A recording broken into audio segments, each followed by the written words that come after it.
Chapter 10, formative review. All right, so if we're comparing fractions with the same denominator, so I'm looking here at the same denominator, and if I look at the same denominator, I'm going to pick the fraction on the top that is the biggest number. Well, this one is a little bit harder because I have a whole number here, right?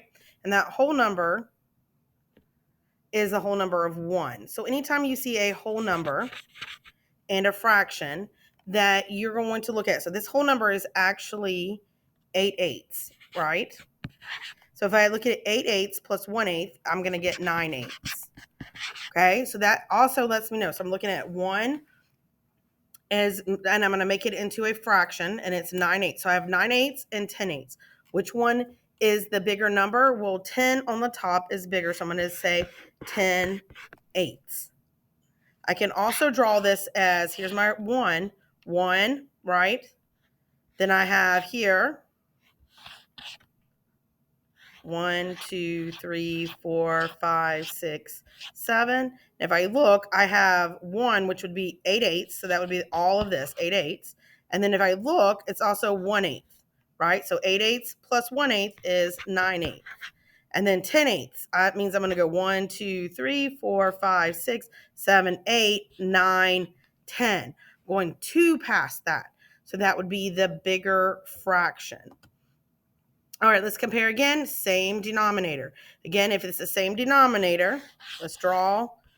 Okay, if we have 9, 1, 2, 3, 4, 5, 6, 7, 8. So I have 9. The first one I'm going to color in is going to be 3. 1, 2, 3. That's 3/9.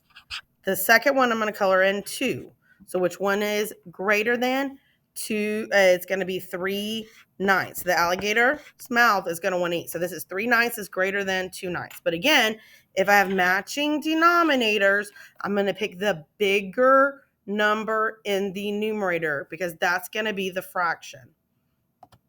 All right, we have 2/3 and 2/2. Now this has matching numerators, okay? If you have matching numerators, you're going to pick the smaller number that's in the denominator. And why? I'm going to show you. So here, if I draw 2 shapes, one's going to be 2/3. So I'm going to go 1, 2, there's my 3. Then the next one is going to be broken in half. If I shade this in 2/3, and here I have 2/2. If I look, the one that has the 2 on the bottom, right, is the bigger fraction. So I'm going to eat it's going to say 2/3 is less than 2/2. All right, here again, matching numerators, right? Matching numerators. Matching numerators, I'm going to pick the number on the bottom that has the smallest number. The smallest number is my denominator, okay? And why? Again, because if I draw so I have 1, 2, and then I'm going to break the first one into 8s. 1, 2, 3, 4, 5, 6, 7. There's 8. And then I'm going to go 1, 2, 3, 4, 5. That's too many.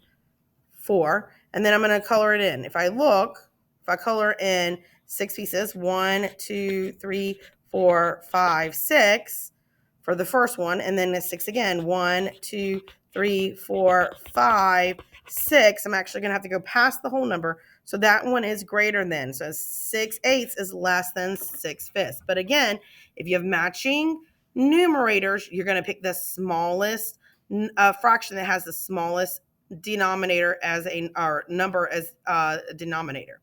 All right, here we have 5/8, 2/3. Now this one doesn't follow a rule. So if we look, 5 times 3 is 15. 8 times 2 is 16. So which one is the greater than? 16 is greater than 15. So it's going to say 5/8 is less than 2/3. All right, let's try another one. I have 1/4. So I have 4 times 1, 1/2 and 3/4. So I'm going to go 4 times 1 is 4. 2 times 3 is 6. The alligator is going to want to eat the 6, so 1/2 is less than 3/4. Let's try another one.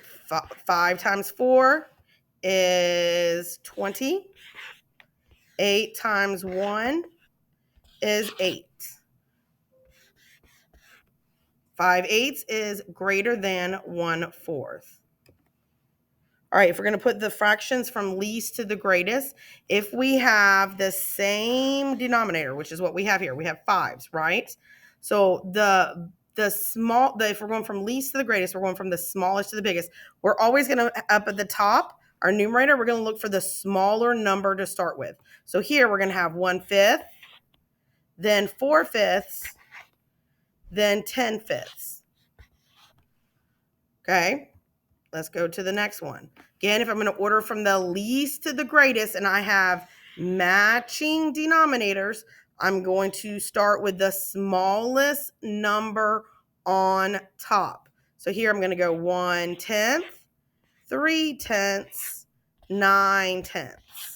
Again, start with the smallest number, work your way up to the biggest number in the numerator if I have matching denominators, bottom number.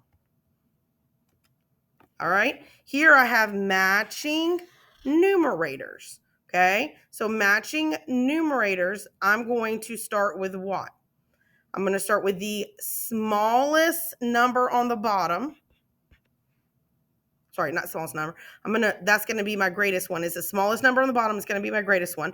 I'm going to start with my biggest number on the bottom. That's going to be my smallest fraction. So I'm going to do here, I'm going to say 6/12, 6/6, and then 6/3. Okay, again, if I have matching numerators, I'm going to start for the least number. The smallest fraction here would be the biggest number on the bottom in the denominator. So that there is 12. Let's look at the next one. Again, matching numerator. I'm going to start with my biggest number on the bottom as my denominator because that's going to be my smallest fraction. So here I have 4/8. Sorry, not, yes, 4/8, sorry, 4/6, and then 4/4. Okay. Again, start at the biggest number that is the denominator and then work my way across. And that works for if I have matching numerators.